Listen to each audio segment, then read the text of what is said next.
বিনোদন জগতে বড় বিনিয়োগের খবরে আলোচনায় নেটফ্লিক্স। যুক্তরাষ্ট্রের ঐতিহাসিক রেডফোর্ড স্টুডিও সেন্টার স্টুডিও কেনার আগ্রহ দেখাচ্ছে প্রতিষ্ঠানটি।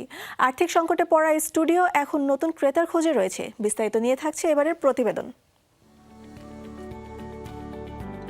বিশ্বের জনপ্রিয় স্ট্রিমিং প্ল্যাটফর্ম নেটফ্লিক্স এবার যুক্তরাষ্ট্রের একটি ঐতিহাসিক স্টুডিও কেনার বিষয়ে আগ্রহ দেখাচ্ছে। সংশ্লিষ্ট সূত্র বলছে, কোম্পানিটি সক্রিয়ভাবে সম্ভাব্য ক্রেতা হিসেবে আলোচনায় রয়েছে। এই স্টুডিওটি হলো রেডফোর্ড স্টুডিও সেন্টার, যা আর্থিক সংকটে পড়ে চলতি বছর ফোরক্লোজারের আওতায় চলে যায়।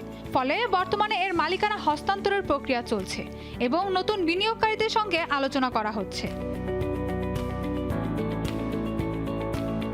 2021 সালে প্রায় $1.85 বিলিয়ন স্টুডিওটি কিনেছিল হ্যাকম্যান ক্যাপিটাল পার্টনার্স, কিন্তু পরবর্তীতে স্টুডিওর ব্যবহার কমে যাওয়া এবং সুদের হার বেড়ে যাওয়ার কারণে তারা ঋণ পরিশোধে ব্যর্থ হয়। এর ফলে $1.1 বিলিয়ন ঋণের দায়ে সম্পত্তির নিয়ন্ত্রণ চলে যায় গোল্ডম্যানের হাতে। বর্তমানে শোনা যাচ্ছে প্রায় $400 মিলিয়ন কাছাকাছি দামে এটি বিক্রি হতে পারে।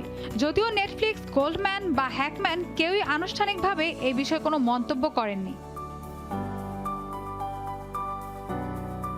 বিশেষজ্ঞদের মতে, নেটফ্লিক্সের আগ্রহের পেছনের বড় কারণ হলো নিজস্ব কন্টেন্ট তৈরির জন্য প্রোডাকশন সুবিধা বাড়ানো। কারণ নেটফ্লিক্স ইতোমধ্যেই নিউ জার্সিতে $1 বিলিয়ন স্টুডিও নির্মাণ করছে এবং নিউ মেক্সিকোতেও বড় বিনিয়োগ করেছে।